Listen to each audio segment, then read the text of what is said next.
Boa tarde, pessoal! Sejam bem-vindos aqui a mais um webinar no Embarcados. E hoje nós temos a satisfação aí de receber o Pedro Minatel, que é Developer Advocate, muito conhecido aqui na comunidade brasileira, da Expressif aqui, né? Ele vai vir falar para a gente aí como escolher o melhor ESP32 para o seu próximo projeto de IoT. Então, a gente fez a chamada aí nessa proposta do Pedro de trazer essa apresentação, né?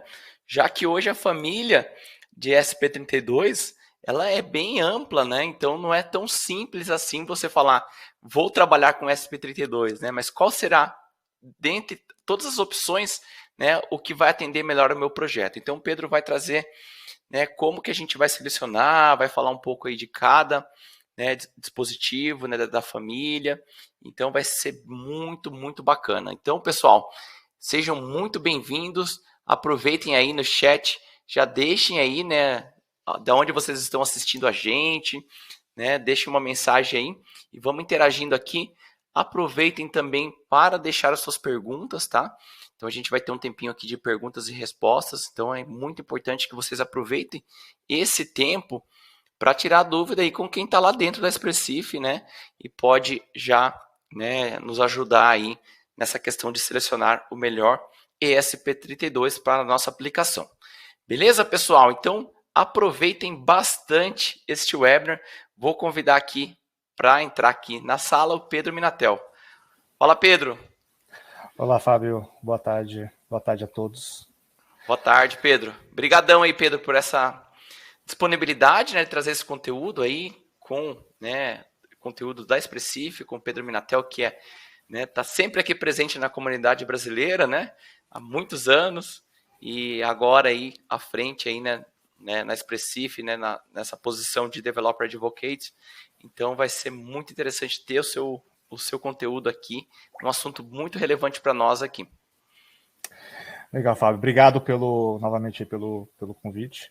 Espero, talvez, responder muitas perguntas que as pessoas têm quando querem começar um novo projeto. E como você mesmo disse, né?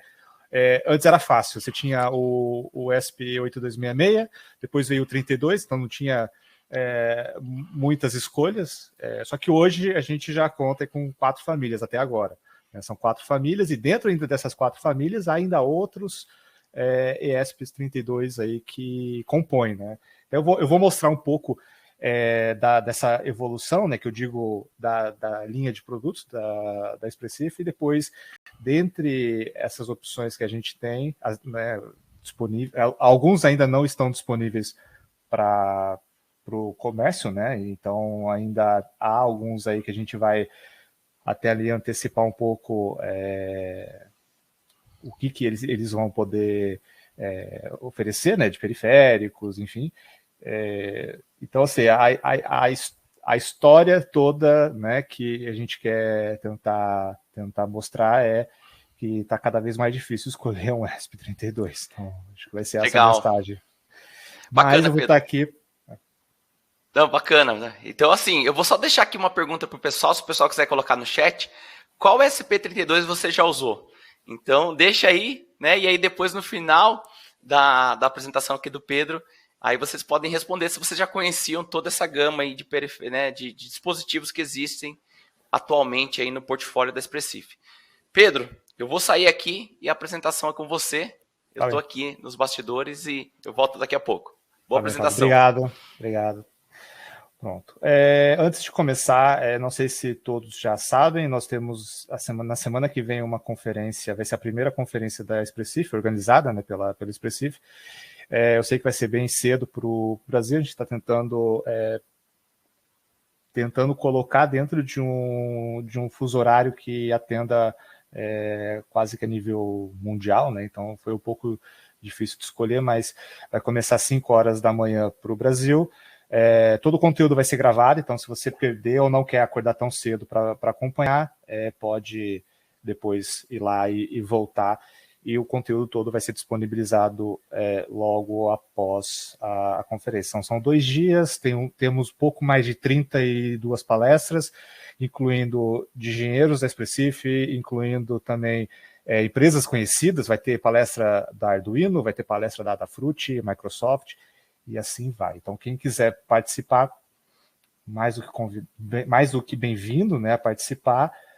Fica aí o convite e o Fábio está aí compartilhando o link para vocês. Pronto, eu não vou falar mais disso, porque a gente já teve essa semana uma live e quem quiser também assista a live para saber um pouco mais de detalhes do evento. Pronto. Eu tenho alguns avisos antes de começar a falar. O primeiro deles é que essa apresentação ela tem o foco em desenvolvedores e projetistas. Eu não quero, de forma alguma, fazer com que esse webinar tenha uma função comercial, né? Porque, primeiro, eu não sou vendedor e não tenho que bater metas. O meu trabalho como Developer Advocate é mostrar para as pessoas quais são todas as opções, tudo que a gente tem disponível para o desenvolvimento e como que você consegue encontrar essas ferramentas, não só em termos de hardware, mas também em termos de software. Então, eu vou falar um pouco mais lá para frente essa questão também do software. Então, o objetivo principal desse webinar é mostrar quais são esses caminhos. Para preço, não vou falar de preço, então, o quesito de escolha, preço, baseado em preço, aqui eu não vou falar a respeito disso. Se você quiser saber preços, consulte o seu fornecedor, né? Seu fornecedor que normalmente você já compra, ou contacte o pessoal de vendas da Expressif. Então, quiser comprar direto da Expressif, isso é possível, existe esse canal de vendas a partir de um volume mínimo. Depois eu vou mostrar um pouco qual é esse volume mínimo, mas há essa opção.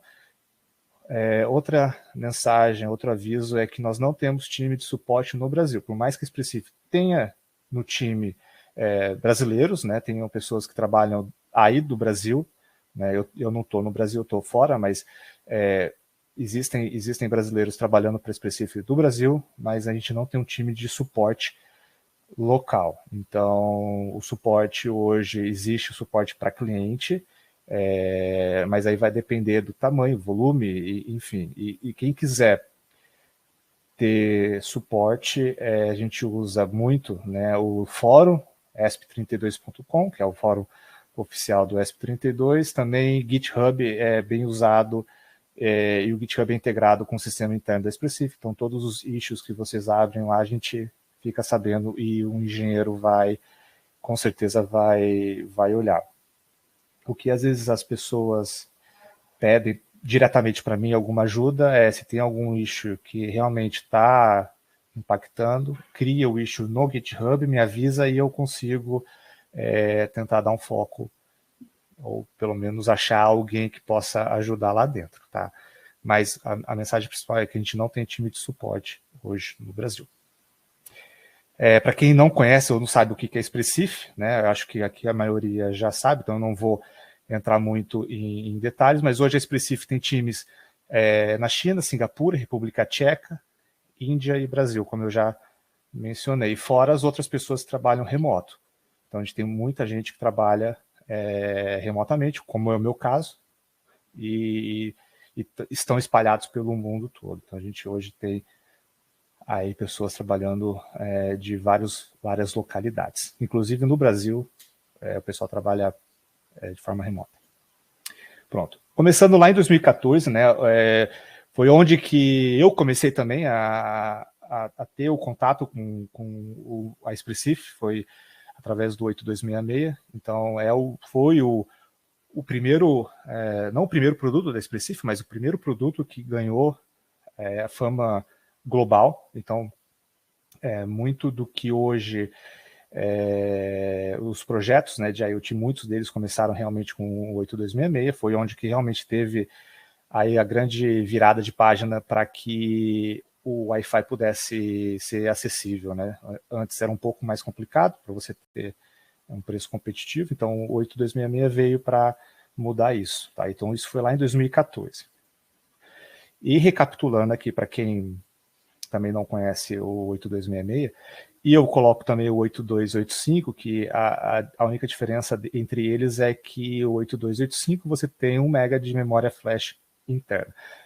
Mas o 8266, tanto o 8266 quanto o 8285, eles são baseados numa arquitetura, né, numa ISA, né, numa ISA da Cadence, que é o Extensa. Então, ela é uma arquitetura de 32 bits e especificamente usa o núcleo chamado L106 e a frequência dele é de 160 MHz.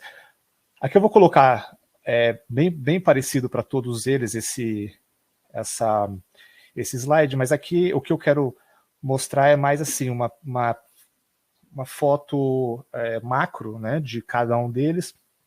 A gente não vai entrar em muitos detalhes, porque senão a gente ficaria aqui muitas horas e não chegaria ao ponto do webinar, que é realmente mostrar como é que você decide a escolha, né, entre eles. Mas aqui eu vou colocar o rádio, né, quais são os rádios suportados. Então aqui no caso o 866 é o Wi-Fi 2.4, 160K de RAM, 1K de memória RTC, né, no caso para você guardar informação mesmo em Deep Sleep depois você reaver essa informação. E no caso do 8285 você tem 1 MB de memória flash. Não tinha ainda suporte a Bluetooth. E os periféricos são basicamente o que você encontra em qualquer outro ESP, não tem nada diferente. O que mais vai mudar depois no caso do ADC. Então, nesse caso, quem lembra do ADC do 8266 era um pino somente de ADC. Isso acabou mudando para o 32. Mas a questão dos periféricos é bem muito do que você encontra em qualquer ESP32. Nosso foco aqui vai ser realmente no ESP32, que veio lá em 2016. Então ele foi anunciado em 2016, os primeiros já começaram a chegar no mercado, mesmo em 2016 e 2017. Eu diria que até em 2018, que foi o grande boom do ESP32. Tá. Já no 32, a arquitetura é a mesma, né? Muda o core, que agora é o LX6, e são dois. Né? Antes era somente um core, o 8266 tem um core apenas, com a exceção de um part number do ESP32 que tem apenas um core, que é o U4. Mas aí esse especificamente é um part number até pouco usado, porque até a diferença de preço não é tanta, então não é tão popular assim quanto é o dual core. Mas ele tem já o Bluetooth 4.2, então foi o primeiro MCU da Expressif a vir com o Bluetooth, já com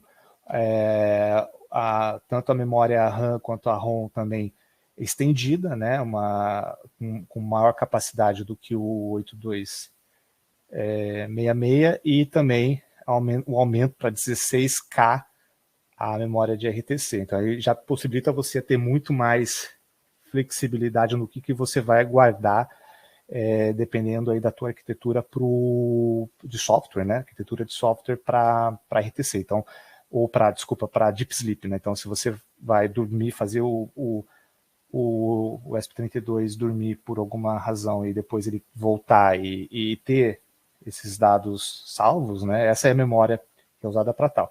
E aí vocês já começam a ver aqui alguns periféricos a mais, como o 2-wire, né? Que é Two Wire Automotive, que é basicamente um CAN, né? Por algumas questões comerciais a gente não pode usar esse nome, né? O CAN, então a gente usa esse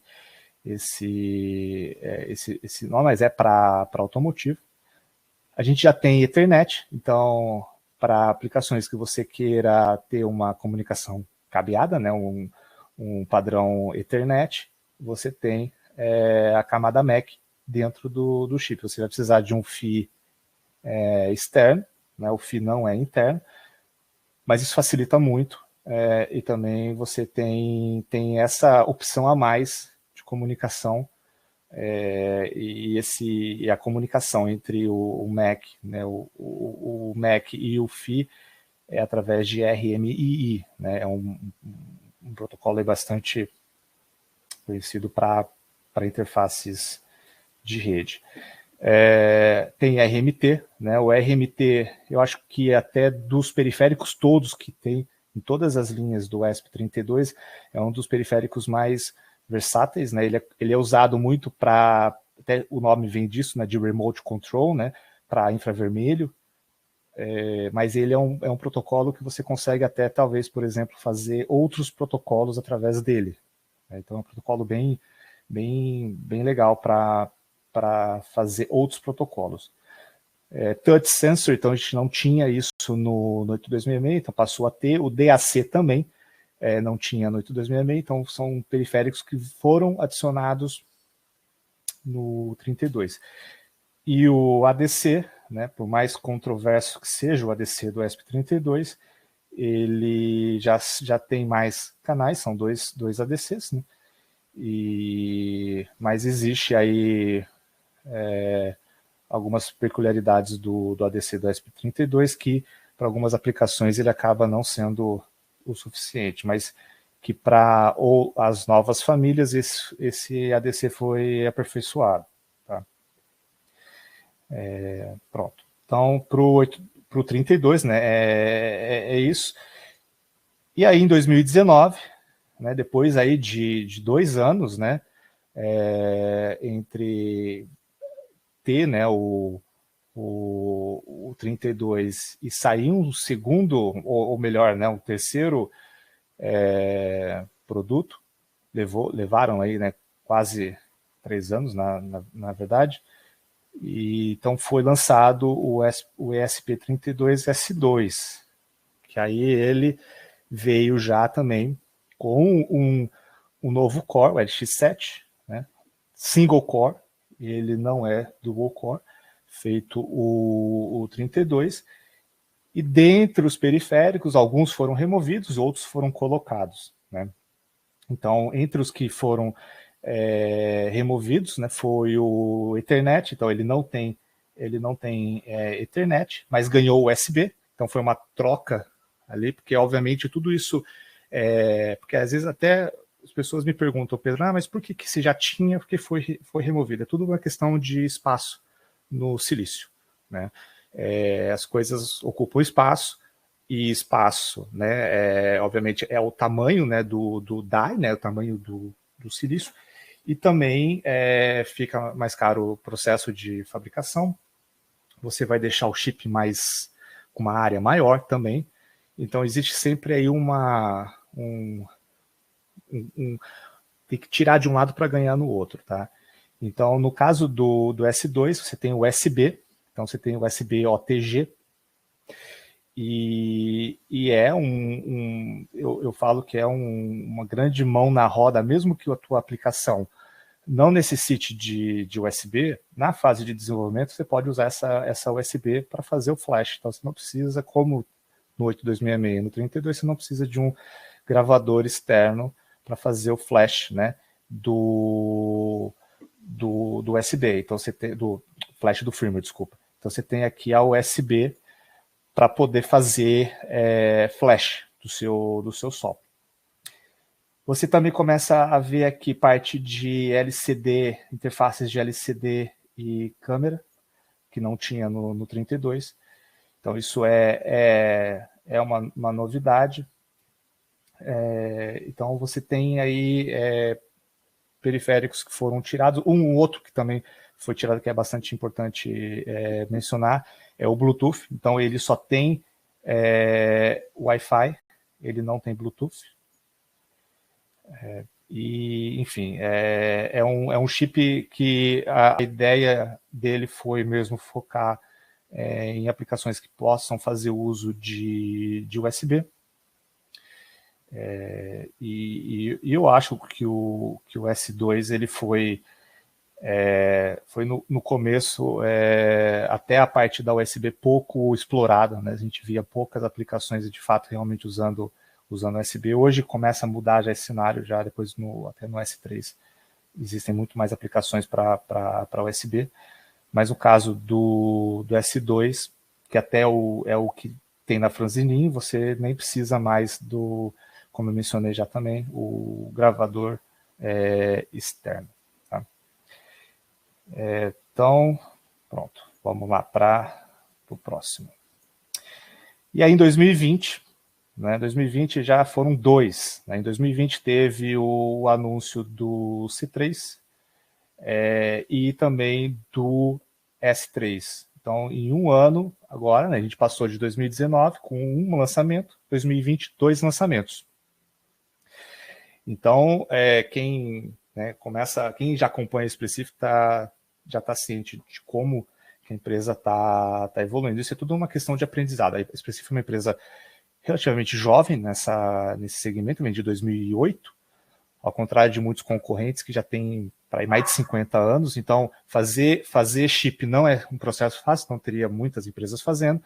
Então, isso mostra o nível de maturidade, o nível de confiança que a Specific tem em desenvolvimento de novos produtos. Então, em um ano, lançar dois produtos para uma empresa do tamanho da Specific é algo realmente muito difícil, mas a gente conseguiu.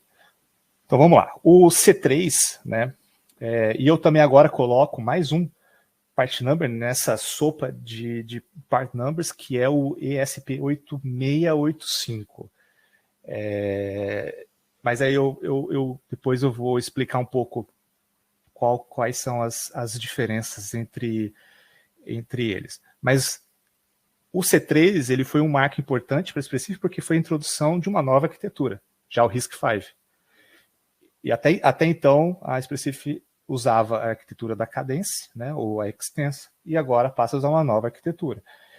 Uma arquitetura single core, né, o RISC-V, muitos aí colocam como o próximo grande, né, a grande arquitetura para concorrer aí com uma outra arquitetura que é hoje muito conhecida, né, mas a RISC-V vem aí para poder bater de frente com essa outra arquitetura. Já o C3, né, ele volta aqui, né, com o Wi-Fi, ainda single band, e agora com o Bluetooth 5. Então ele tem Bluetooth 5, não tem mais o Bluetooth Classic, como tinha no ESP32. Ele vem aqui com um pouquinho menos de memória, né? Então ele mostra aqui que ele é um MCU já com memória um pouco mais restrita do que o ESP32 e mesmo o S2. E ele vem aqui com algumas também peculiaridades, né? A primeira delas, né, é que a gente acaba tendo que explicar um pouco melhor de como é que funciona, que é a USB. Então aqui ele vem, tá aqui bem nesse cantinho aqui, ó, ele vem com uma USB, mas veja, ela é apenas para comunicação serial ou JTAG. Então essa comunicação ela é para você fazer o flash e debug, né, através de serial, ou debug através do JTAG. Então você não precisa, como no caso do S2, mas o S2 é uma USB OTG, né, uma USB que a gente fala que é uma USB implementada toda com a stack USB. Já no caso dessa, não, no caso dessa é apenas para você fazer o flash e debug do seu firmware.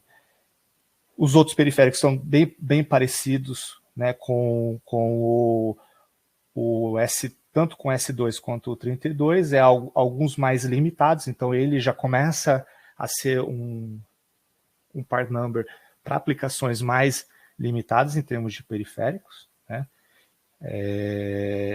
E o foco dele mesmo são dispositivos que requerem uma quantidade, um poder de processamento menor dentro, né, desses periféricos que ele oferece. Pronto. Então, e depois do C3 veio o S3, que o S3 ele volta aqui com a arquitetura extensa, com LX7, nesse caso dual core. Então, ao contrário do S2, o S3 ele é dual core. Volta o Bluetooth, então agora no S3 temos o Bluetooth, que não tinha no S2. a grande diferença desse, né, além da presença do Bluetooth, a grande diferença do S3 para o S2 é a questão que ele tem dual core, então eles são dois cores de 32 bits LX7 a 240 MHz.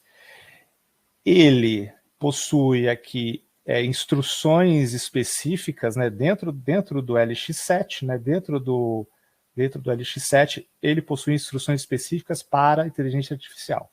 O que isso quer dizer?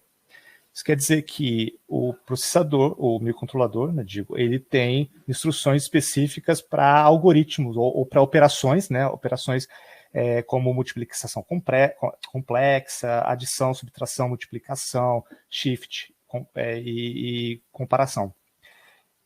E isso vai se refletir em algumas aplicações que usam desses algoritmos, que incluem aplicações de reconhecimento de imagem, reconhecimento de voz. Então, uma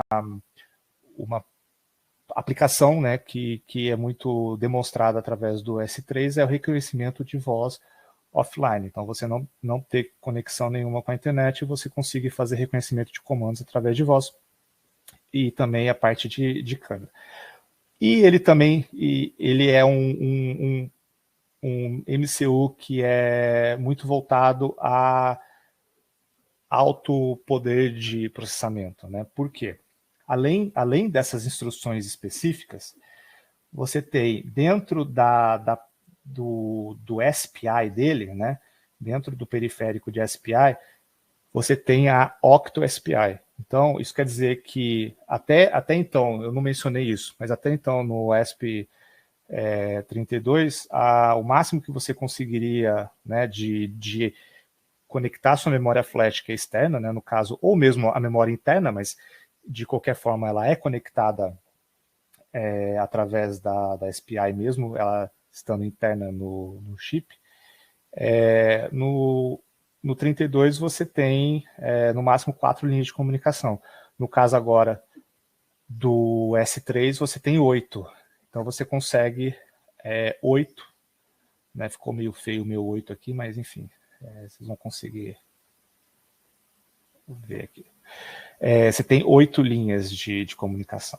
Então isso faz com que o acesso à memória flash seja muito mais rápida.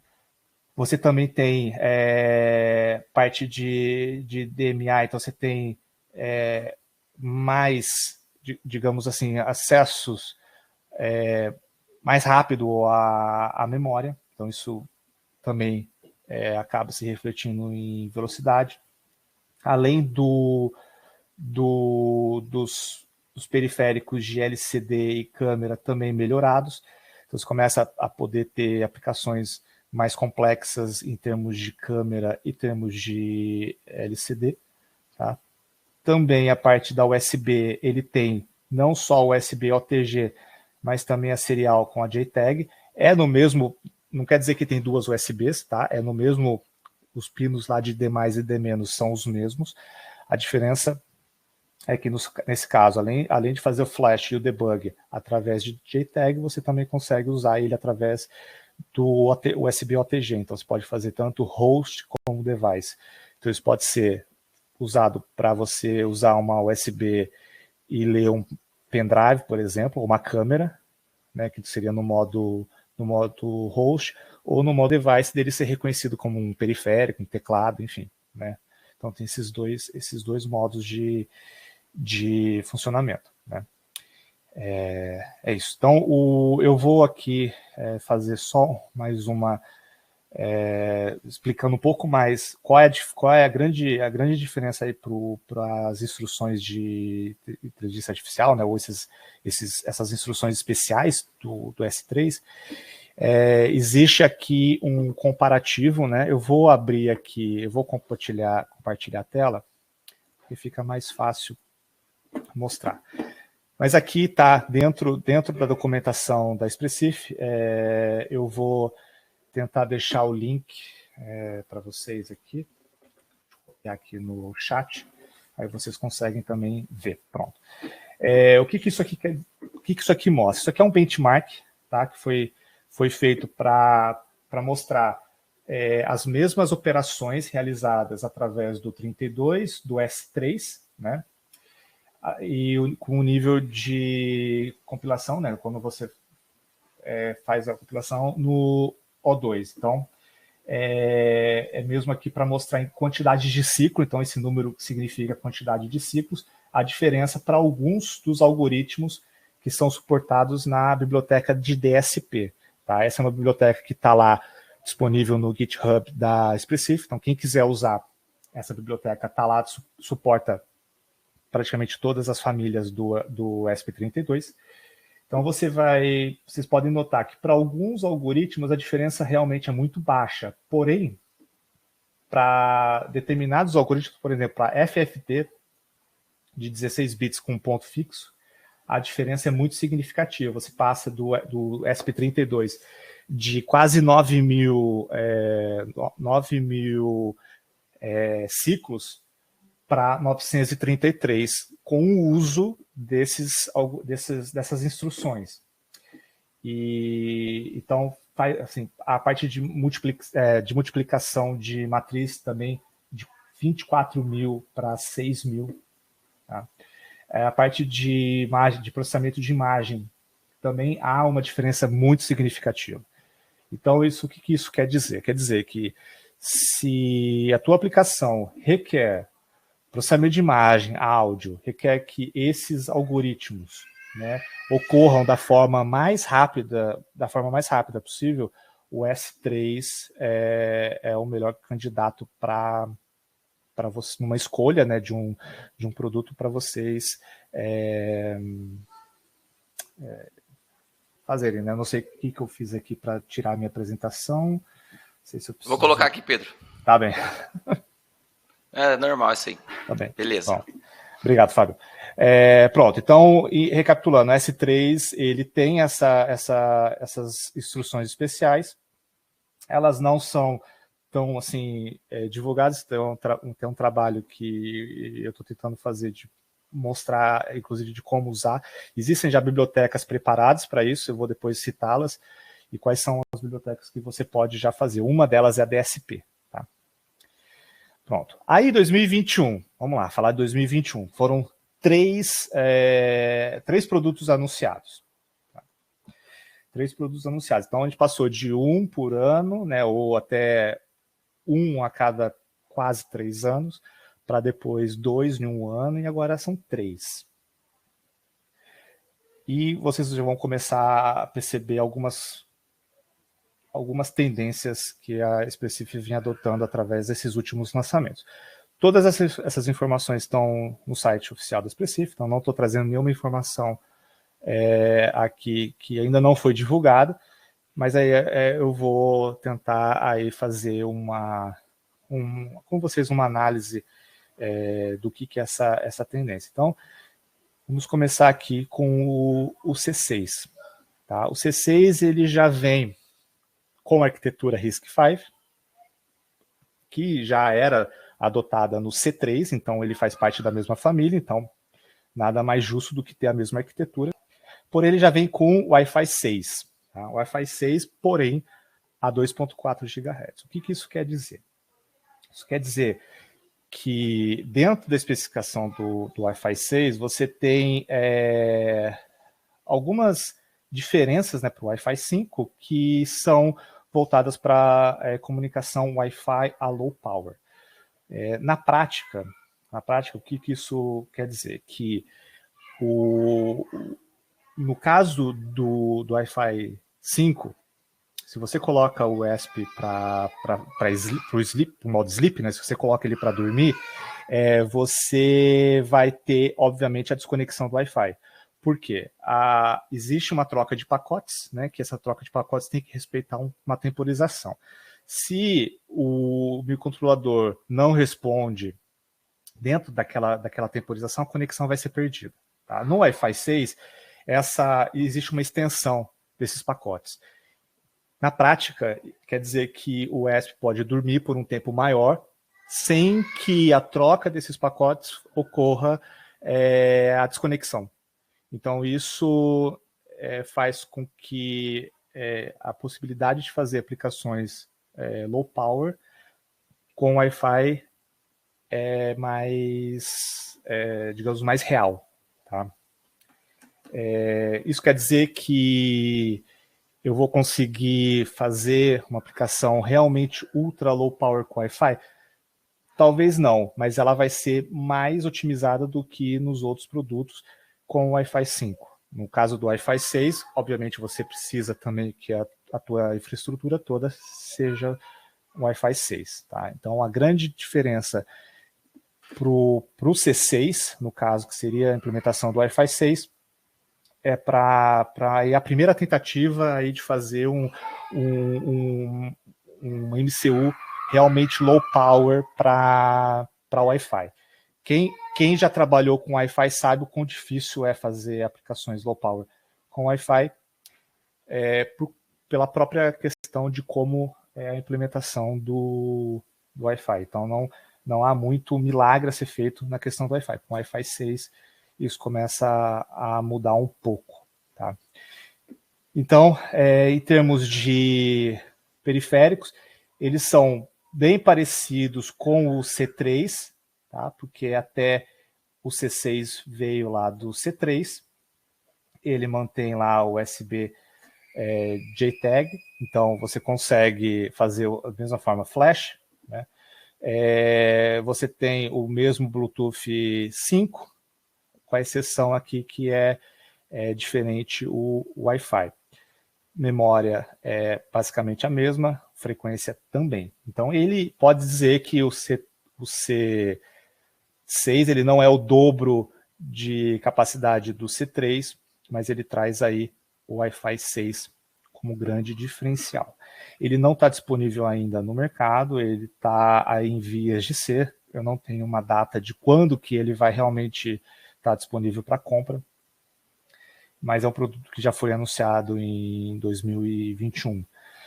Então, aí a tendência é que ele entre em curto espaço de tempo no mercado.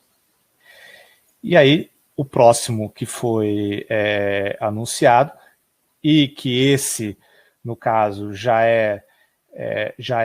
está disponível para compra, né, que é o C2. Então, até não existe uma sequência de números lógica. Então, saiu o C3, não necessariamente vai sair o C4, C5, C6 nessa ordem. Tá? Isso não quer dizer muita coisa. Então, muita gente fica tentando achar aí nos números alguma explicação, mas não tem. Tá? Não vai ser exatamente não necessariamente nessa sequência. Vamos lá, o C2. O que o C2 traz agora de diferente para o C3? Então, até que se quiser achar uma correlação de que ele é menor do que o C3, até faz sentido. Por quê? Ele traz aqui o RISC-V de novo, né, na linha C. Então, a linha C, todos eles praticamente são, até agora, são RISC-V.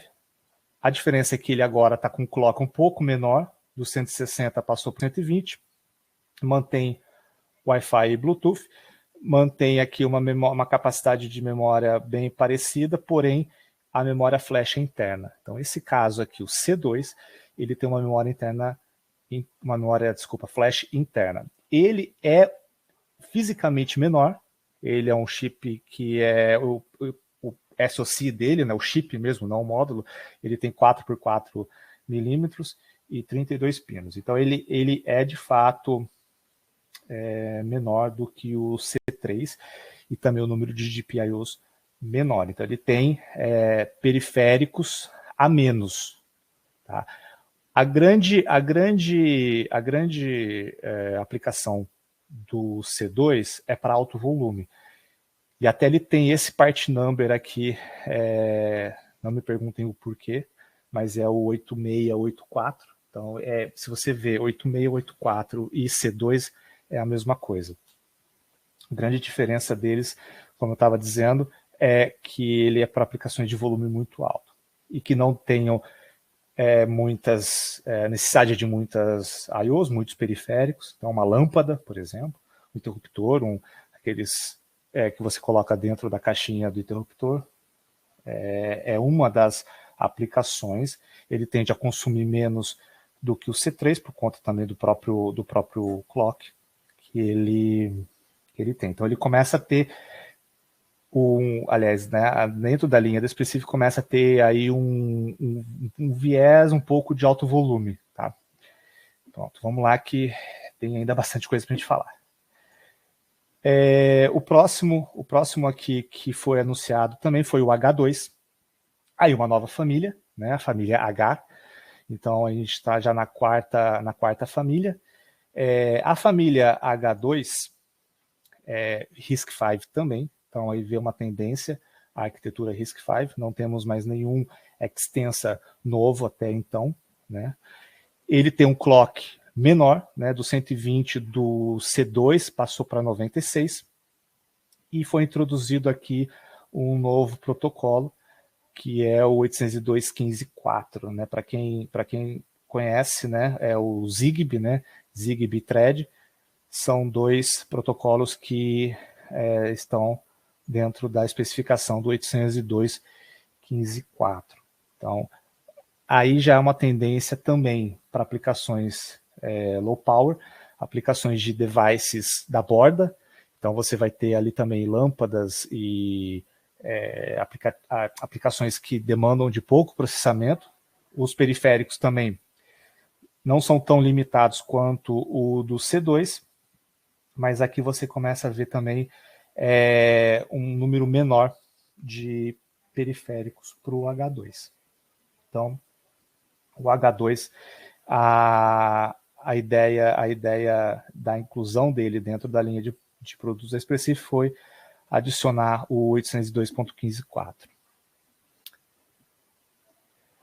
Pronto. E agora, 2022. Então, esse ano tivemos apenas um lançamento. Mas por que apenas um lançamento? Quer dizer que a gente teve apenas... Nós fizemos já anúncio de três novos produtos que ainda não estão no mercado. Então, existe todo um trabalho que está sendo feito para que esses produtos cheguem no mercado mais rapidamente. Mas o C5 foi anunciado esse ano, muito provavelmente vai vir para o ano que vem, o que a gente chama de mass production, né? Então ele vai começar a ser realmente produzido talvez para o ano que vem. Mas o que o C5 traz de novo? O C5, ele, deixa eu só fazer um clear aqui, o C5 ele é RISC-V também, né? Também linha C, single core a 240 MHz. Isso, né, além, né, desse aumento do nível de clock, até também por questão de que agora, além do Wi-Fi 6, ele é dual band, então ele é 2.4 e 5 GHz. Tá? Então, para quem estava carente de um ESP para 5 GHz, esse é a resposta. Tá? Bluetooth 5, e também basicamente a mesma quantidade de ROM e RAM que você vê em quase todos da linha C. Tá? Ele tem poucos periféricos, tá? Realmente poucos periféricos, porque o C5, a ideia dele é mais servir como um coprocessador.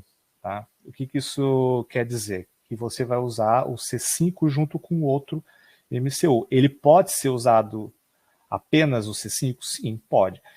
Porém, ele tem uma quantidade de periféricos bem menor. Tá? Então, ele não vai ser, talvez, não vai ser um part number que vai atender todos, mas o grande ponto dele é para ir para uma tendência de um coprocessador. 2023, obviamente não chegou ainda, mas eu tenho certeza que vai ser um ano interessante aí para quem acompanha e quem quer ver novos produtos da Expressive. Eu não posso abrir nada, mas o que eu posso dizer é que vai ser interessante. Vamos lá, eu quero agora mostrar essa imagem, né, que é basicamente todos os que eu já falei, né, desde do ESP 8266 até o C5, né? Então aqui mostra um pouco a questão, né, de quais são, né, os single cores, dual core, então quais são as linhas que você tem um processamento maior, né, você tem dual core, ou quais que tem, por exemplo, Wi-Fi ou tem Wi-Fi ou Bluetooth. Então essa é uma imagem que dá para ver principalmente a questão dos periféricos, da comunicação, né? Então Wi-Fi, quais tem Wi-Fi, quais tem Bluetooth, quais tem 802.15.4, qual que é o Wi-Fi 6. Então essa é uma imagem que mostra de todos aqueles que eu já falei, onde que eles se enquadram, tá? E obviamente essa imagem vai ficar cada vez mais complicada, como eu vou mostrar aqui. Porque você achou que estava fácil escolher, vamos piorar um pouquinho, tá? A primeira coisa, a Specif ela oferece o módulo ou o SoC, né, que seria o chip, né, seria o packagezinho lá, um QFN, por exemplo, né? Então, aí você vai, dependendo do modelo, você precisa colocar a memória externa, você precisa colocar todos os capacitores, resistores de pull-up, pull-down e tal. Então, com isso você tem, né, que fazer uma decisão no começo do projeto em usar o chip ou usar o módulo. O que normalmente eu falo é tudo uma questão, vai depender do que inclusive eu vou falar essa palavra muito, né? O que vai depender da escolha. Primeiro, com o chip, você consegue miniaturizar a tua placa, você consegue deixar ela menor do que o próprio módulo. Você consegue fazer com que o formato da tua placa seja um formato diferente. Por exemplo, se você quer fazer uma placa que ela seja estreita, o módulo já não caberia. Então você precisaria colocar, no caso, o chip. Antenas. Eu preciso de uma antena específica, eu preciso de uma antena que seja externa, mas que o conector não seja o UFL, porque tem alguns modelos que a gente tem aqui com um conectorzinho UFL no módulo. Então aí no caso de alguma antena, chip antena, alguma antena, alguma necessidade específica de antena, no caso você tem que usar o SoC, né, o chip. O módulo, ele facilita muito mais o desenvolvimento por colocar 3 motivos. Primeiro, que é uma peça apenas para você inserir no teu projeto. Então, é um part number, aqui você tem vários, né? Você tem vários part numbers que você vai ter que colocar na tua BOM. Então, aqui é um part number apenas. Segundo, que você não precisa se preocupar no que eu preciso colocar como pull-up, o que eu preciso colocar como pull-down, quais são os pinos que eu tenho que colocar para a memória flash, qual é o cristal, e você não precisa se preocupar com nada disso. E a terceira razão é que facilita na homologação. Por quê? Esses módulos já são homologados, não são homologados a Anatel pelo Specif, a Specif não faz essa homologação, mas eles são homologados FCC e CE, que seria para os Estados Unidos e Europa. Então, se os testes foram feitos e passaram nessas duas certificações, as chances de você ter sucesso são muito maiores do que se você tivesse que homologar o chip. Né? Então, existem mais, obviamente, mas existem essas três características que eu coloco, que é quantidade de partes na sua BOM, a questão de que você não precisa se preocupar em como você tem que fazer as conexões e também a questão da homologação. Então, são essas 3. E aí, tá bem, então eu tenho essas 2 opções. E dentro dessas 2 opções, o que vai acontecer? Vai acontecer isso daqui. Ó. Você tem, para o caso do ESP32, no SoC, no chip, você tem aqui 6 part numbers. Né? Isso eu estou colocando somente os que estão em produção, os que são ativos. Tá? Então são 6 part numbers, né, que vocês podem ver aqui, que se tornaram 24 part numbers quando a gente vai para o módulo. Muitos deles, você vai ver que repete aqui o WROOM, né, e muda aqui esse final. Né? Aqui a questão da antena, né? Então você pode ter antena UFL ou antena na PCB. E você tem também a memória flash interna e memória PSRAM. Né? Você tem aquela extensão da memória que é a PSRAM. Principalmente quando você precisa de uma RAM maior, né? E você, que a memória flash, a memória RAM interna não é o suficiente, você tem que estendê-la através da memória PSRAM. Então você tem part numbers com memória flash de 8, de 16, você tem, por exemplo, aqui você tem 16 de flash e 8 de PSRAM, ou você tem 4 de flash com 8 de PSRAM. Então começa a ficar ainda mais complexa a escolha de um produto. Então você passa de 6 aqui para 24. O que eu posso dizer é que todos da linha WROOM são pino a pino compatível. Então, se pegar todos esses aqui, são WROOM, são pino a pino compatível. Os WROVER, a mesma coisa. Esse DU é esse dual antena, que parece uma camiseta, né? O pessoal até chama de t-shirt, né? O módulo, que é o DU. E o pico, também o pico é o módulo usado com o 32 pico. Então, eles são pino a pino compatível.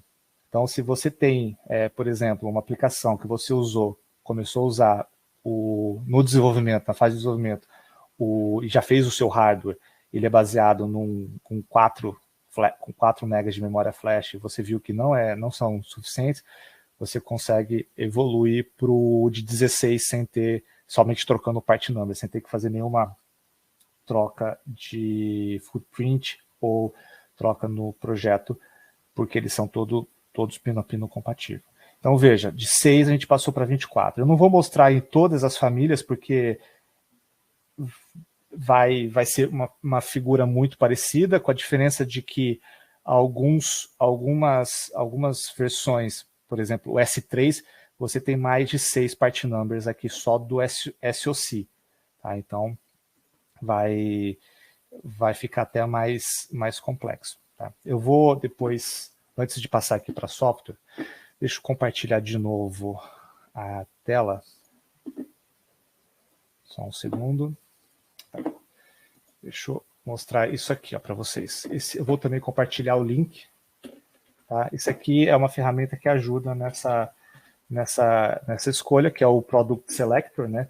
Então, quem nunca viu essa ferramenta, ela está disponível já há algum tempo, e a gente tende a melhorá-la, né, ao longo do tempo. Então aqui você já começa vendo qual que você quer, qual Wi-Fi. Aqui ainda não estão os produtos que não são comercializados, aqui você só vai encontrar os que estão disponíveis para venda. Então você consegue aqui selecionar, eu quero somente com Wi-Fi, então você consegue selecionar aqui Wi-Fi, Bluetooth, o range de temperatura.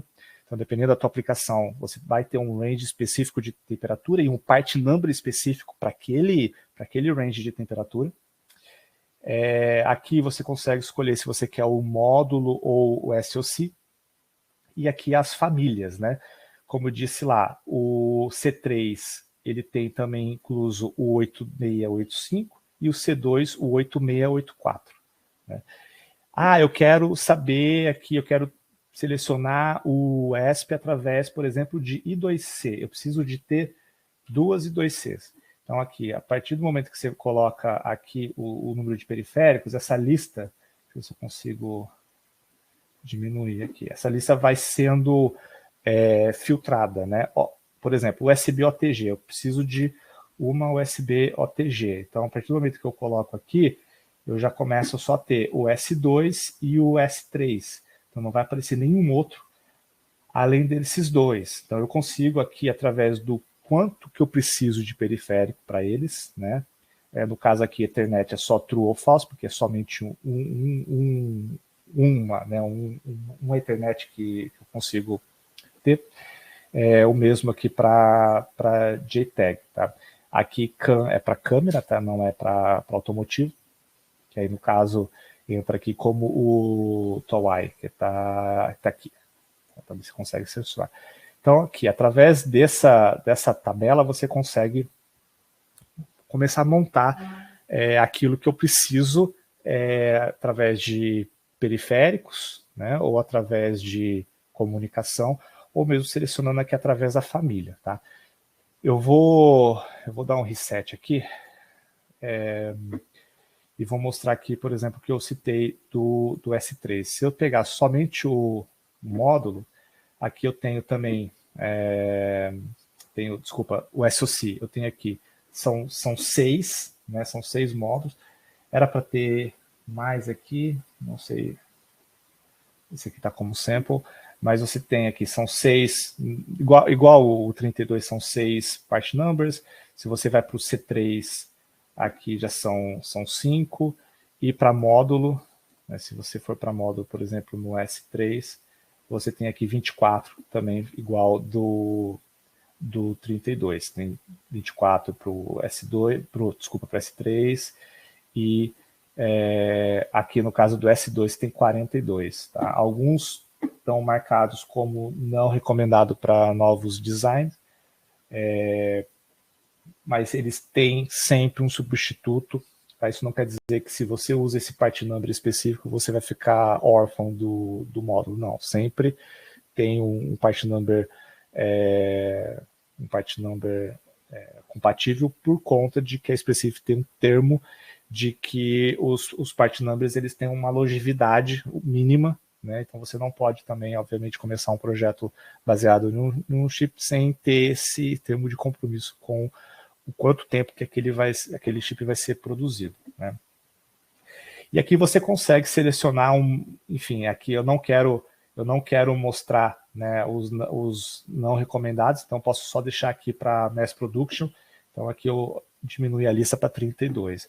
Aqui também através do core, se single, dual core, antena, quais são os tipos de antena que eu posso ter dentro do módulo, né? No caso do chip, isso não se aplica.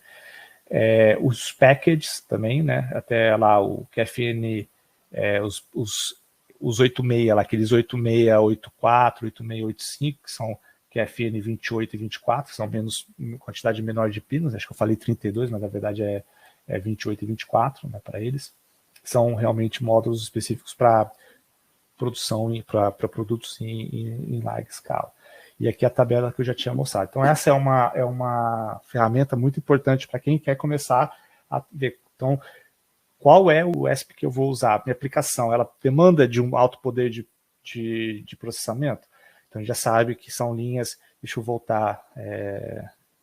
Eu acho que eu vou ter que pedir de novo para o Fábio botar aqui. Eu não sei como é que eu volto no slide. Aí eu volto aqui, tranquilo. Tá bem. Bora lá. Pronto. Aí eu volto lá para aquela imagem que eu mostrei aqui, né? Que tem aqui frequência do core, então as aplicações com maior poder que eu preciso maior poder de processamento estão aqui em cima.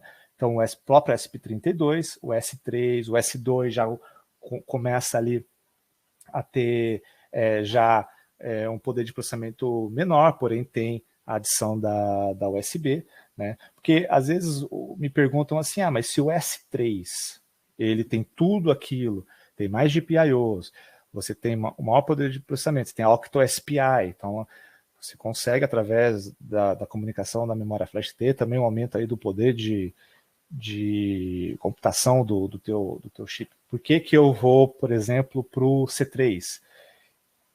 Aí já é uma questão de se você tem realmente, né, como eu disse lá no começo, eu não vou colocar a questão de preço, né, mas você começa a ter ali uma maior quantidade de processamento, também obviamente você vai ter consumo maior de energia.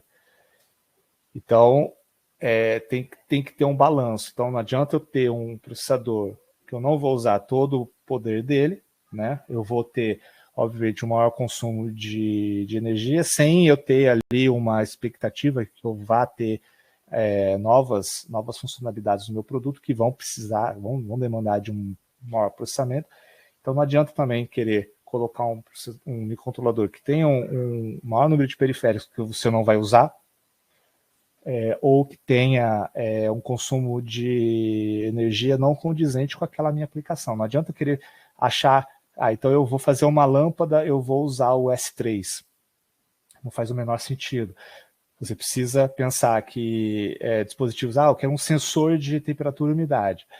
Começar a olhar para esses novos produtos, né, os que ainda não estão disponíveis no mercado, ou, por exemplo, o C3. Então, eu já recomendei o uso do C3 para muita gente que precisava ali usar somente para uma comunicação. Então, eu não vou usar ele para um processamento muito elevado, então eu quero só para comunicação. Então, o C3 dá conta e vai muito bem.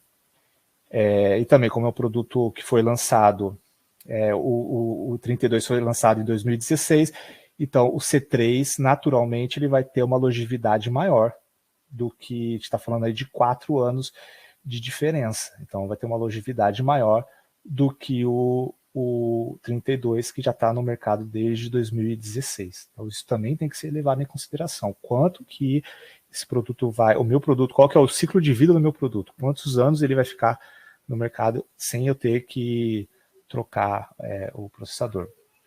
E aí, né, claro que para escolher a versão, a família com, por exemplo, capacidade de thread Zigbee, né, você tem hoje aqui duas opções. Bluetooth 5, né, você também tem aqui 4, 5, né, são 6 opções.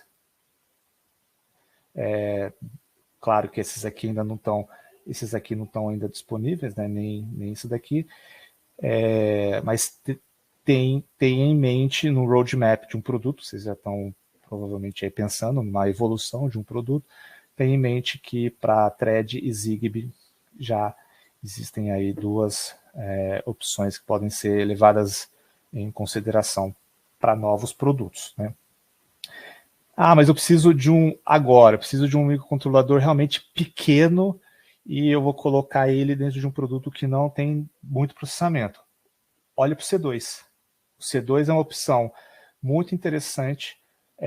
Como eu disse lá, ele tem uma quantidade menor de periféricos, que está a 120 MHz. Né? Então, se os periféricos do C2 atendem,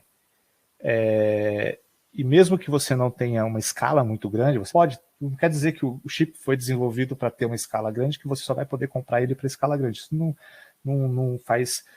Não é assim que as coisas são feitas.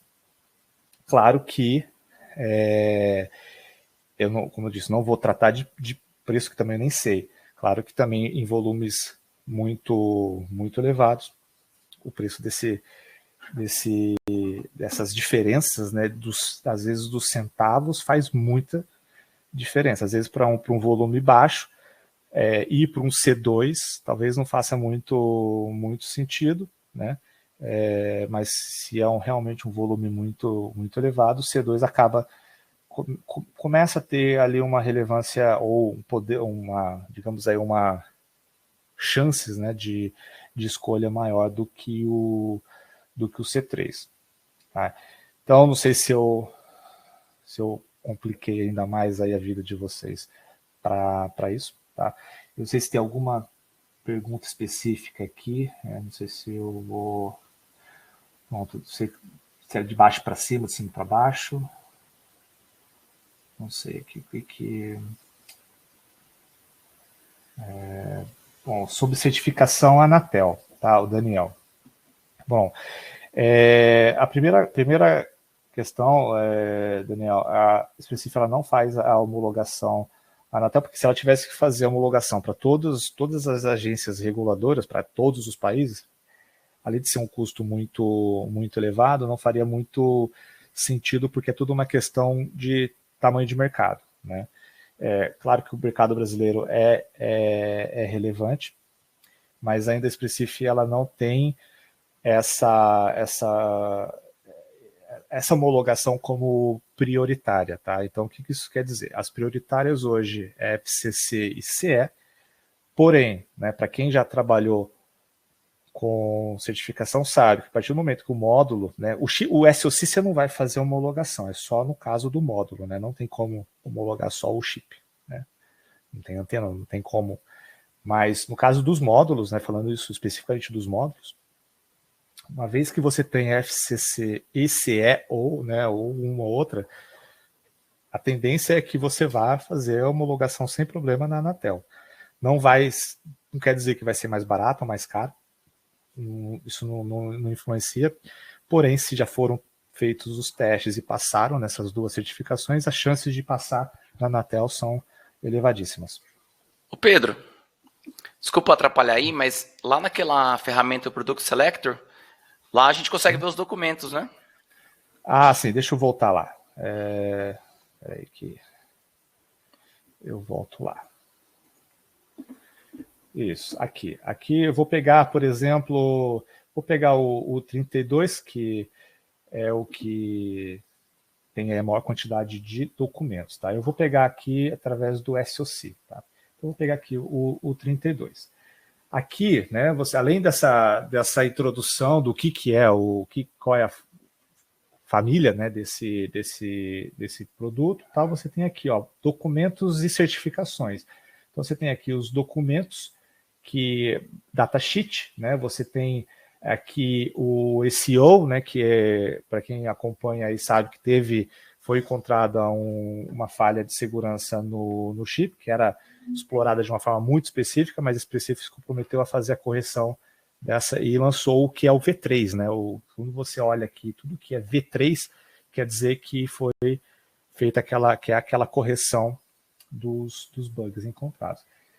Você tem o Technical Reference Manual, que é um documento que, eu quero saber ali os registradores, como é que funciona ali o ESP32 a fundo, você tem que ir através desse TR, a gente chama de TRM, tá? Então o TRM seria as referências muito mais técnicas, porque o datasheet, ele é quase como, ele abrange, né, também um pouco do hardware, mas ele é um pouco mais superficial do que o TRM. Então, o TRM é realmente eu quero, por exemplo, trabalhar específico com o registrador lá dos algoritmos de inteligência, as instruções de inteligência artificial do S3, está lá no TRM.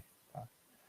E aqui os certificados. Então, você tem aqui nas certificações, você pode acessar, por exemplo, do Bluetooth, então que assegura que esse é um produto compatível com Bluetooth, a mesma coisa do Wi-Fi, mas eu não sei por que não está aqui, mas também do Wi-Fi tem.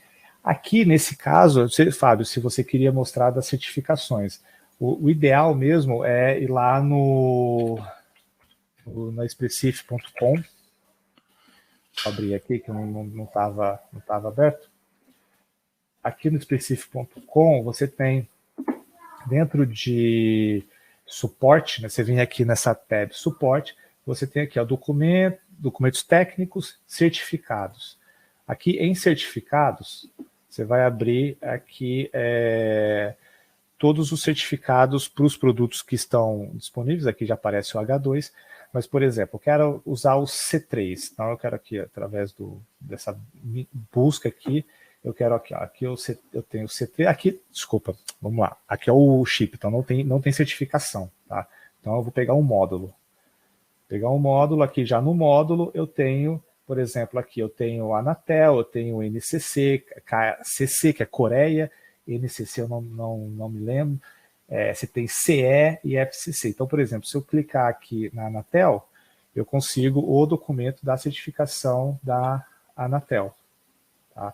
Então, aqui foi quem foi feita a solicitação, né, o fabricante, enfim, aqui é o certificado que foi garantido por essa Versys. Eu não conheço, faz um bom tempo aí que eu não lido com isso, mas é de Campinas, inclusive. Então, aqui você consegue ver todas as certificações que os produtos Tem. É isso, Fábio. Show de bola, isso aí mesmo. Pronto. Então, deixa eu até aproveitar que eu já estou fazendo aqui, compartilhando a tela. Eu também recomendo que vocês entrem no GitHub da Expressif, na organização, né, o github.com/Expressif. Até aqui está com o banner da DevCon, a gente está tentando botar isso em todos os lugares. A gente realmente espera que esse evento ocorra todos os anos, né? Então, para isso, a gente precisa que o público apoie isso.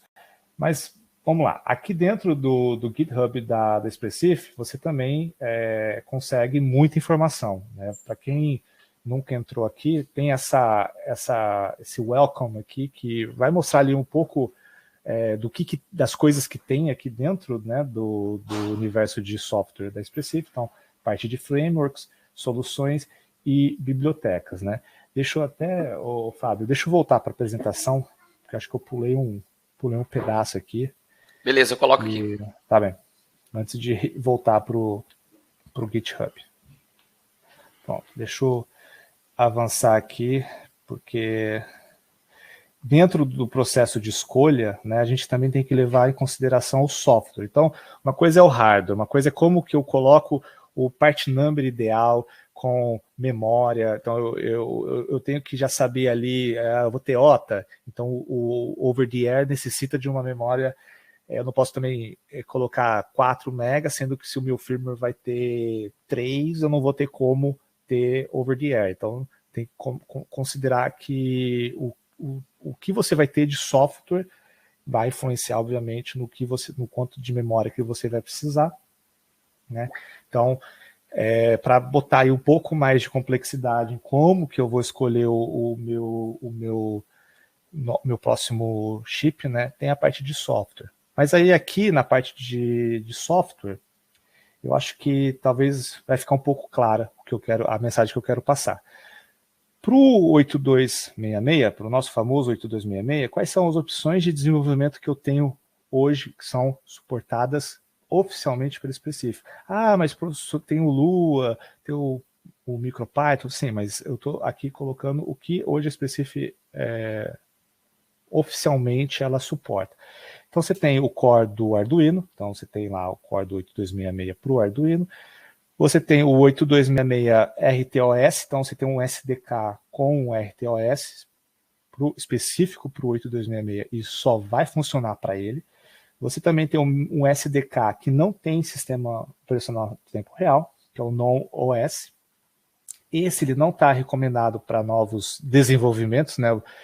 Porque ele não está sendo mais mantido. Então, ao invés de usar esse cara aqui, a tendência é que se você vai começar um projeto novo com o 8266, se fizer sentido, né? Porque o que eu quero mostrar aqui é hoje, será que faz sentido eu começar um projeto novo com o 8266? Vamos ver aqui. Mas o 8266 tem esse suporte para o SDK RTOS, que não tem absolutamente nada a ver com o IDF. Tá? Eu vou mostrar um pouco mais aqui. E eu tenho também como usar o 8266 com comandos AT. Então é aquele firmware padrão, comandos AT. Então, eu só quero usar como meio de comunicação, eu consigo usar através dos comandos AT. Já que para a família de ESP32, e eu coloco todos os 32, incluindo lá os 86, 84 e 8685, esses dois estão nesse universo de possibilidades. Então eu tenho Arduino Core, eu tenho aí o ESP-IDF.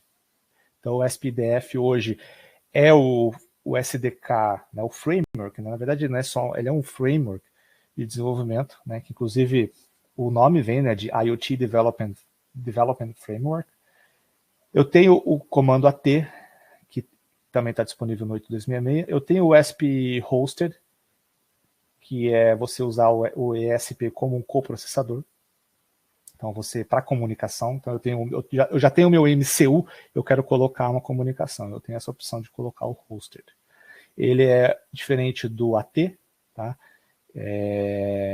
Mas ele tem um suporte bem bacana. Ele vai ter uma talk, tá? Vai ter uma talk de hosted na conferência. Então, não vou falar muito dele.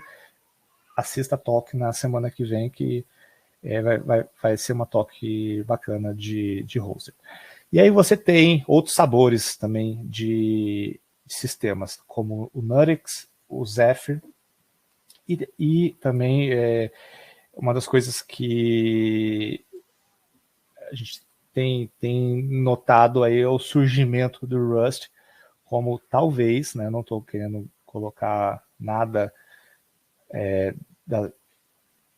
do que vai ser o futuro disso, porque não cabe a mim, obviamente, mas o que vocês podem começar a ver como uma tendência é o surgimento do Rust como um possível substituto de C e C++. Tá?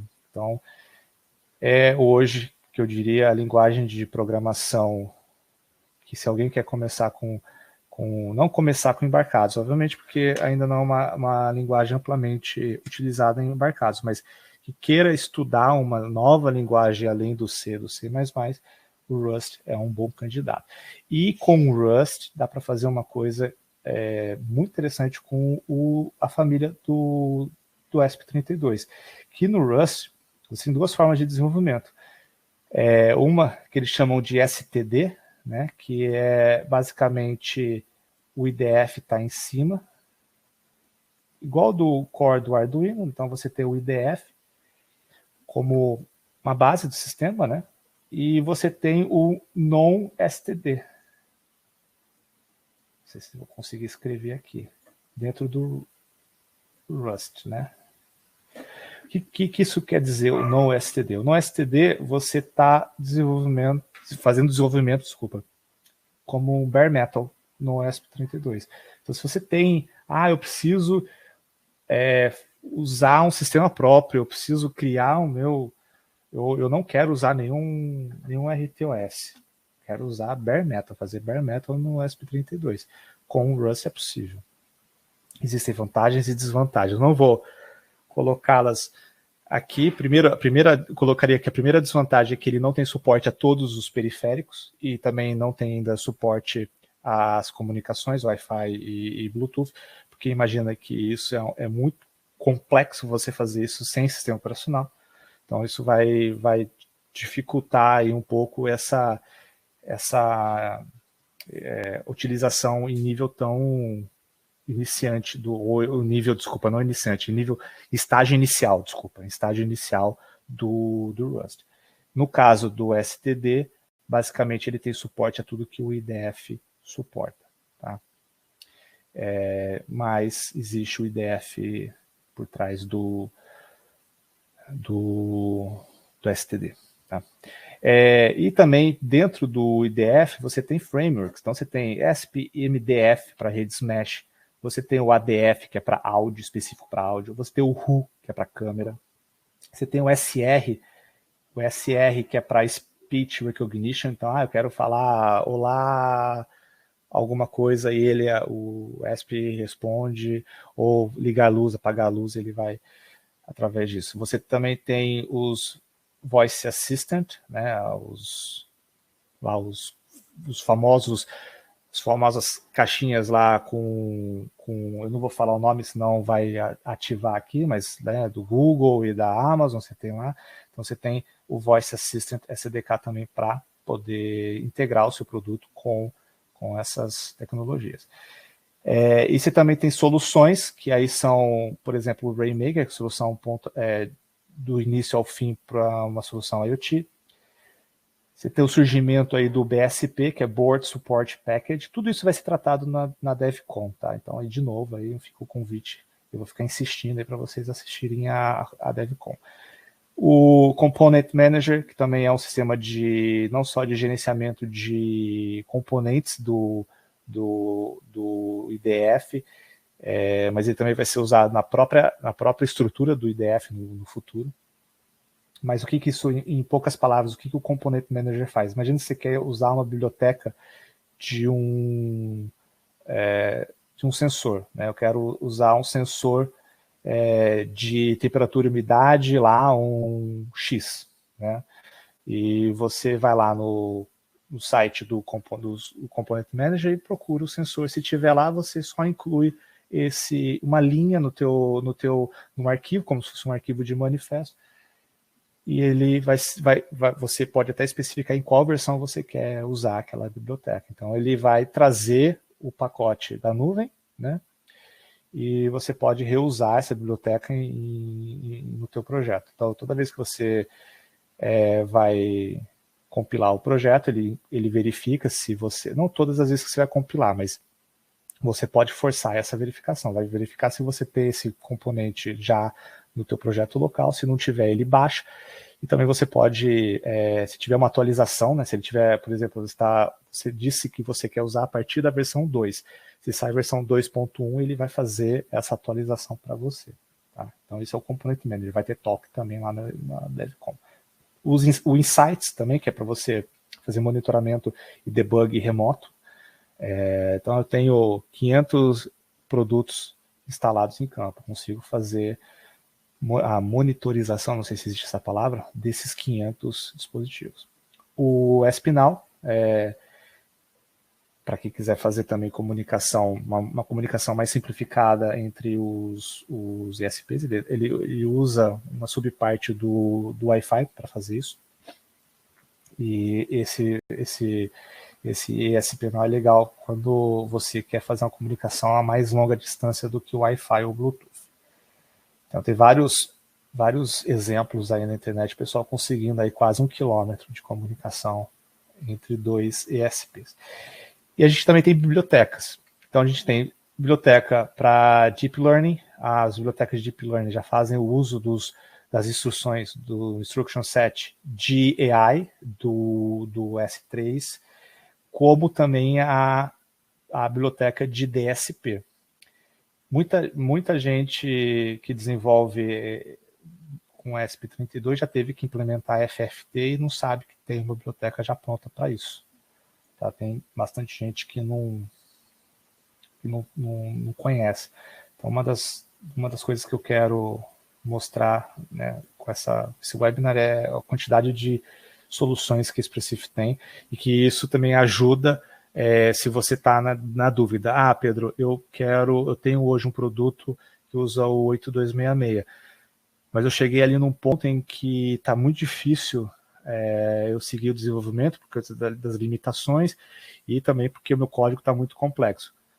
No ESP32 tem muitas coisas que já estão prontas e que você não precisa se preocupar no desenvolvimento, porque a própria Expressif já fez e mantém esse desenvolvimento. Né?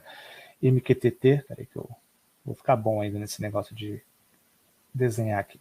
O MQTT, então, eu tenho MQTT, existe lá bibliotecas para MQTT, e também existe uma biblioteca para redes neurais. Então, essa biblioteca aqui também, lá, como eu disse, faz o uso das instruções especiais do S3. Tá? Eu vou aqui para o Q&A, mas antes de ir para o Q&A, eu sei, Fábio, que a gente já está aí com o tempo estourado. Tranquilo, vamos lá. Como eu acho tudo isso... Vai compartilhar novamente o GitHub? Eu já botei aqui, será que não foi?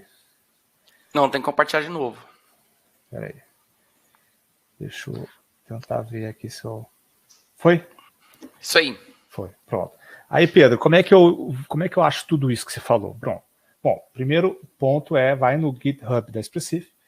Né? Aqui a gente tem essa página de welcome que eu separo, eu falo, tipo, eu separo, mas é que fui eu que fiz isso aqui, mas, enfim, está separado como frameworks, soluções e bibliotecas. Tá? Então, em frameworks, hoje, o que a gente mostra aqui é o IDF e o core do ESP32, por mais que tenha coisas aqui do 8266, o core do Arduino não está dentro da organização da Expressif, o do 8266.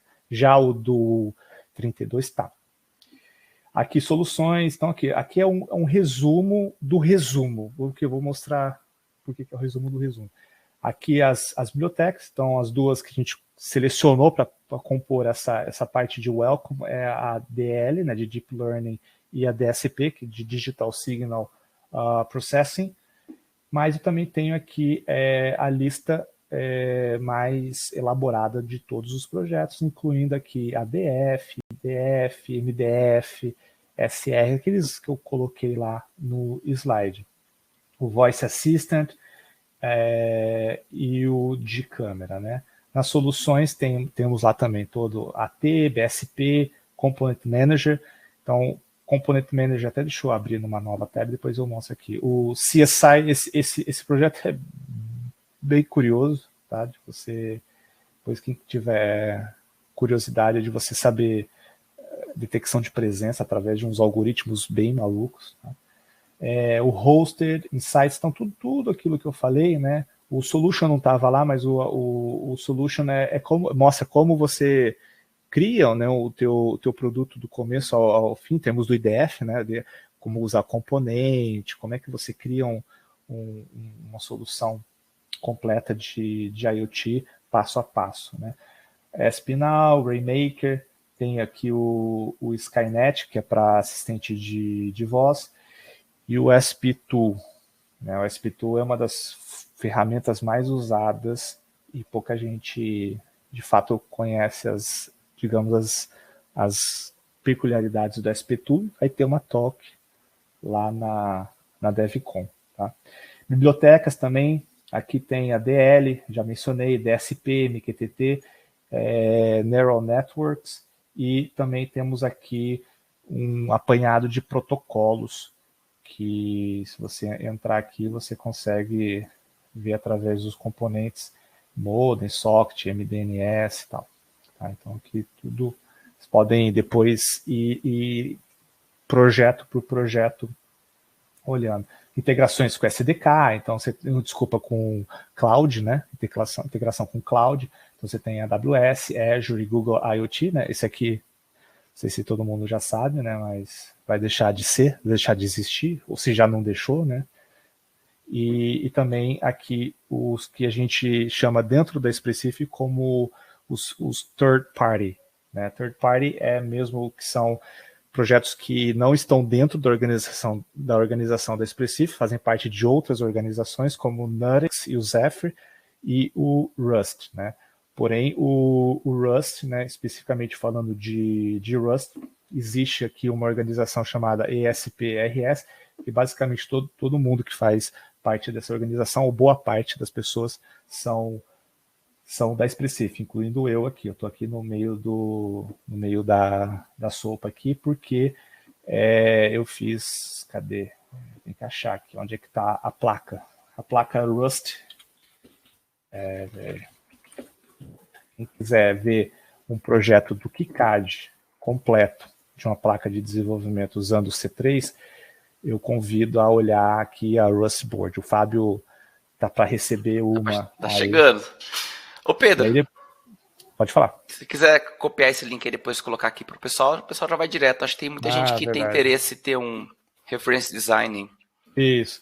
Esse projeto você pode usar como reference design de três coisas diferentes. Primeiro, do C3, né, de como que eu preciso de ligar do C3, da biblioteca de KiCad, que a gente tem também, eu que mantenho a biblioteca de KiCad da Specific, oficial da Specific, e o KiCad em si, né? Tipo, eu quero, como é que um projeto com ESP32, um projeto completo, né, no KiCad, você tem aqui tudo. E é um projeto bem bacana. E está disponível para quem quiser comprar essa placa, tá? Esse é um produto, por mais que não está dentro da organização da Specific, é um produto oficial da Specific. Então, se entrar aqui dentro de produtos, DevKit, né, aqui são todos os produtos oficiais e como você comprar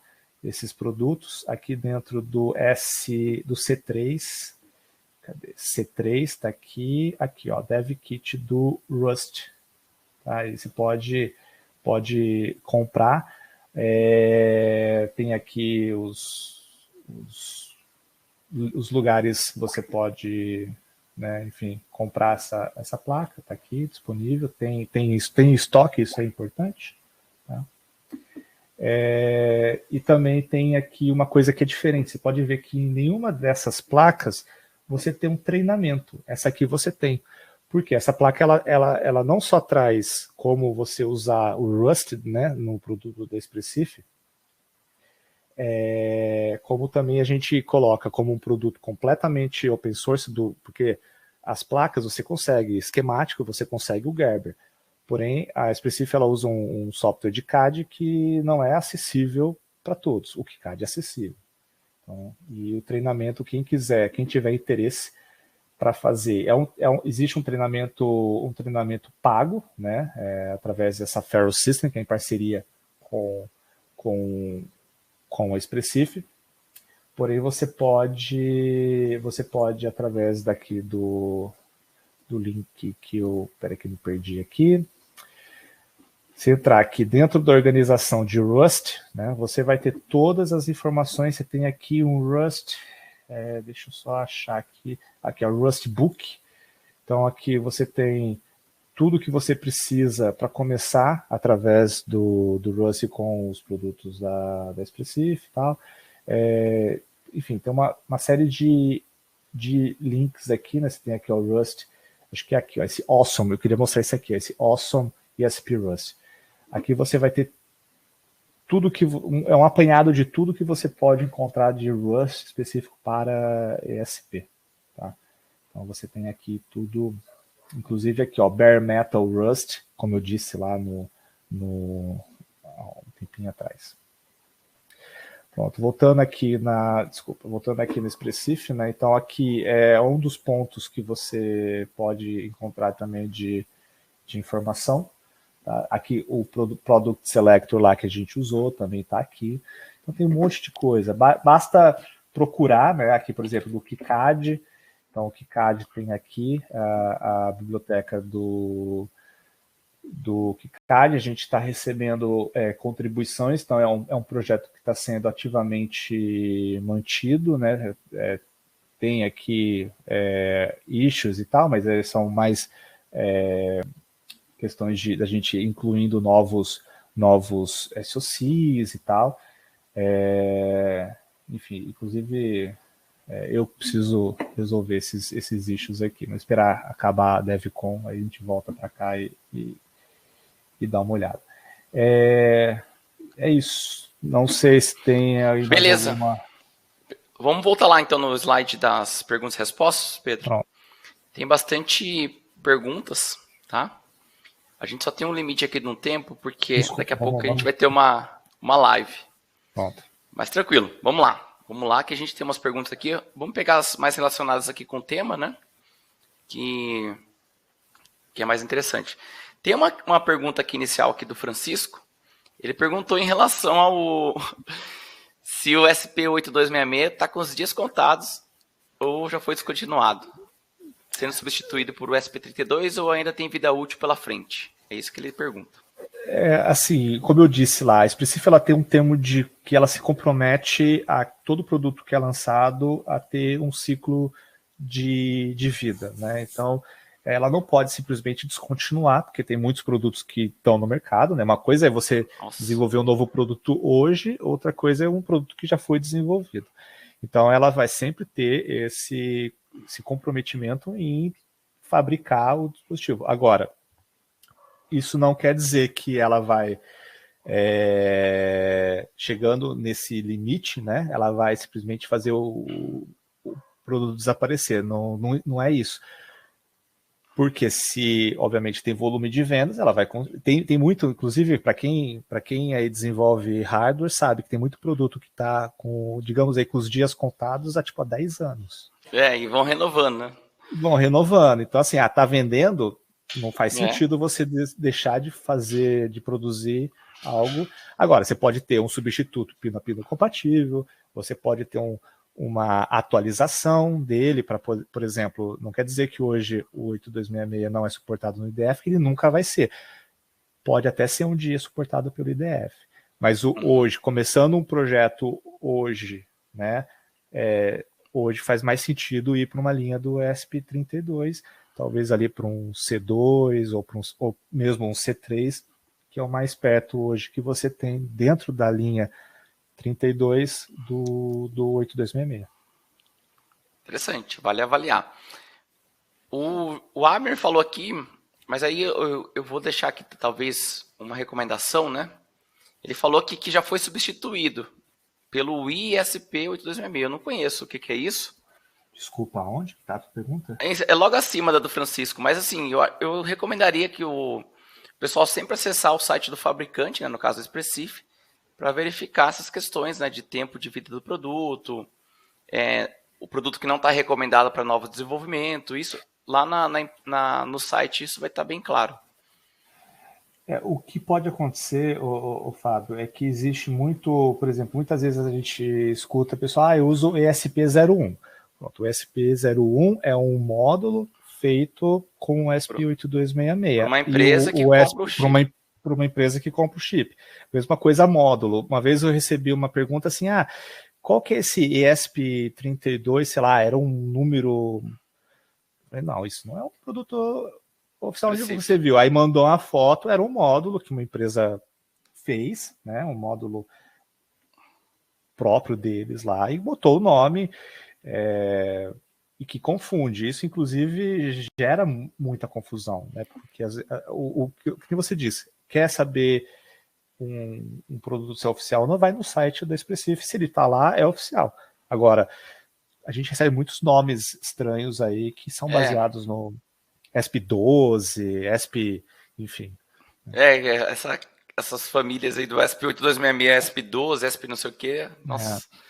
Beleza, vamos lá que tem mais perguntas aqui. O Márcio está perguntando, a pergunta dele é para USB, mas funcionando como host. Protocolo HID, CDC, vi o vídeo que o Minatel apresentando 1 GB na mesa dele com a saída USB. Foi aquela que você mostrou semana passada, aquela placa. Sim. Essa placa, deixa eu botar aqui.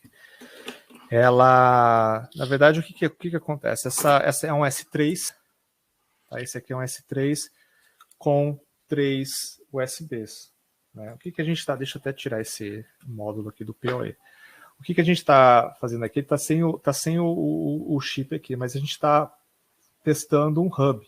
Então, o que está conectado aqui ao S3 é um hub. Então, a gente está passando aqui para 3 USBs através de um hub. Tá? Isso é um projeto ainda em andamento. Tá? Parece até uma placa bem conhecida aí, né? Tá com meio parecido o footprint, hein? Tem rede. Enfim, às vezes quando a gente não consegue comprar algumas coisas, placas, a gente tem que... algumas placas a gente tem que fazer algo que funcione. Esse projeto aqui até não assim, não tem nada de sigiloso. O que esse projeto ele faz? Ele testa código em hardware. Então, o que a gente vai fazer com isso? A gente vai ligar 3 placas de desenvolvimento aqui, né? Então, que eu estou sem nenhum cabinho. A gente usa esses cabinhos USB pequeno, né?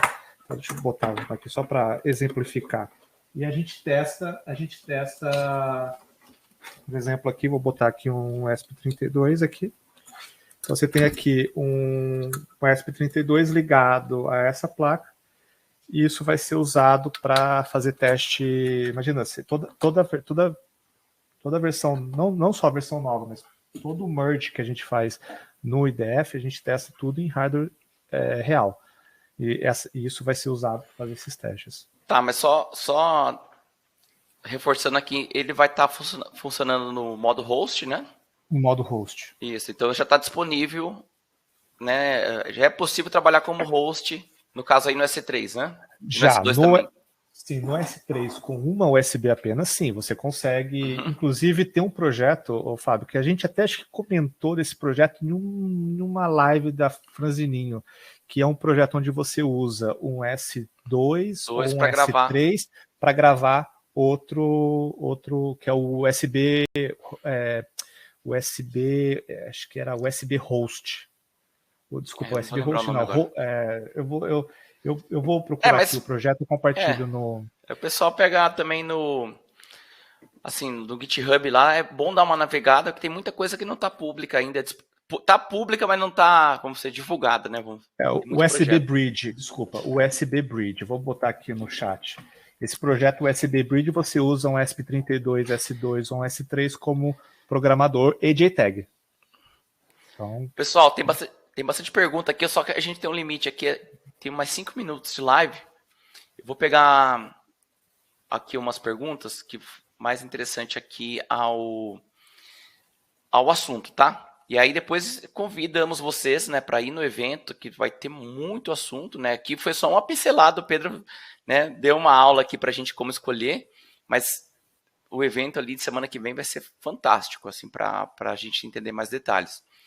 O Luiz, né, tem uma pergunta do Luiz aqui, mais relacionada também à questão aí de tempo de vida, né, só reforçando, né, ele traz aqui, né, end of life. Então, sempre tem que olhar no site da Specific que vai ter essa informação, né, Pedro? Sim, sim. Lá tem para todos os produtos. Qual que é o tempo de vida para todos Legal. Os produtos. Vamos lá. Temos muitas perguntas. Tem uma pergunta aqui do Gabriel. É difícil falar aqui agora por Gabriel, mas talvez deixar uma forma dele ficar olhando isso, Pedro. Ele está perguntando qual a expectativa para estar disponível o H2 e como adquirir kits. Então, o H2, até a última informação que eu tive era que talvez até o final desse ano ele saísse, mas eu não tenho nenhuma informação ou nenhuma informação realmente oficial através, né, do nosso marketing. Deixa eu dar uma dica para o pessoal. Tem uma newsletter da Expressif que manda, né, acho que é mensal, né, Pedro? Mensal. Isso, e chega lá as informações, assim, pessoal. Às vezes você quer... Então é só entrar no site lá, tá, para assinar a newsletter, que você vai recebendo essa informação e as novidades e também esses lançamentos. Ô Pedro, tem uma pergunta do Leandro aqui, né? Ele tá falando aqui que ele usa o periférico de Ethernet, né, para ambiente industrial. E ele tá anotando que a maioria dos novos chips não tem mais isso e o SP32 está com os dias contados. O jeito é usar SPI, chips de SPI, de Ethernet com SPI para fazer essa aplicação. O que você recomenda aí? E essa questão dos dias contados, isso ele está correto? O que você pode falar sobre isso? Peraí. Então, vamos lá. Os dias contados não tenho nenhuma informação a respeito disso, não. Não dá para afirmar isso, né? Então o SP32 não está com dias contados. Não, eu até mandei agora no chat o termo de longevidade, que são 12 anos. Tá? Então, assim, pode ser que daqui, sei lá, 10 anos, pode estar com os dias contados, mas agora não. A Specific tem adicionado cada vez mais suporte a chip SPI Ethernet. Tá? Inclusive, esse aqui usa um chip SPI Ethernet. Então, quem quiser acompanhar o desenvolvimento disso, tem vários chips que já são suportados. Tá? Então, não é só o W5500, mas tem alguns da linha KS, acho que 88, alguma coisa, não me lembro exatamente o part number, mas acho que é da Microchip atualmente. Mas existem alguns chips SPI Ethernet suportados além dos comuns aí que você acha em alguns produtos. Beleza, vamos lá. Tem uma pergunta aqui do Leandro também, que ele fala que a maioria dos chips que não são dual core apresenta a feature thread. Poderia explicar o que se trata? Ou dar uma direção para ele? O thread é quase como a mesma coisa que eu vou generalizar muito. Só que ele é aberto. O Zigbee, ele é proprietário e o thread, ele é aberto. Mas e agora tem o Matter. Mas o Matter ainda é camada de... Mas assim, o Matter você pode tanto ir através de Wi-Fi, quanto também Zigbee, ou mesmo thread. Não está relacionado com, vamos colocar lá, o thread de um RTOS, né? Não tem nada a ver, é um protocolo de comunicação. Sim, da mesma forma que com o Zigbee você pode usar protocolos dentro do Zigbee, ou do thread. Pessoal, aqui só para a gente reforçar, finalizando, em relação à Anatel, o Rodrigo Maluf, ele falou que ele fez a homologação Anatel com SP32 e foi bem tranquilo e inclusive ele teve suporte da Expressif com a documentação. Tá? Então, né, até depois dá para vocês trocarem ideia com o Rodrigo, né? Procurando aí pelo LinkedIn, sim. Mas tem essa experiência aí, e a gente viu ali, né, nos documentos que até tem módulos já com a Anatel ali, né, já documentado ali, e aí você pode ir atrás do órgão certificador, lá quem tem o registro Anatel para ver qual que é a questão ali de pegar essa homologação. Sim. Aqui, Fábio, tem umas perguntas aqui. MicroPython ainda a gente não tem previsão de suporte oficial da Expressif. Biblioteca recomendada para fazer comunicação I2C. Tem a própria documentação do periférico lá, que você pode usar como muitos exemplos lá master ou slave. Exatamente.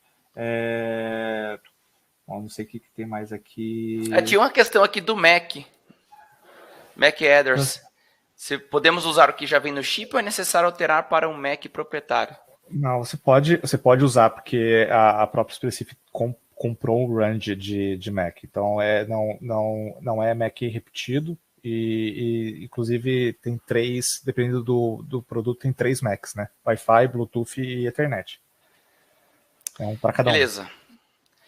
É isso aí, Pedro. Acho que é isso por hoje. Assim, fica aí o incentivo para o pessoal. Pessoal, a gente vai mandar para vocês a gravação aqui dessa apresentação, assim como também o link para vocês se inscreverem no DevCon, né? Quem estiver assistindo depois, não pegou aqui o chat, tá? A gente vai mandar.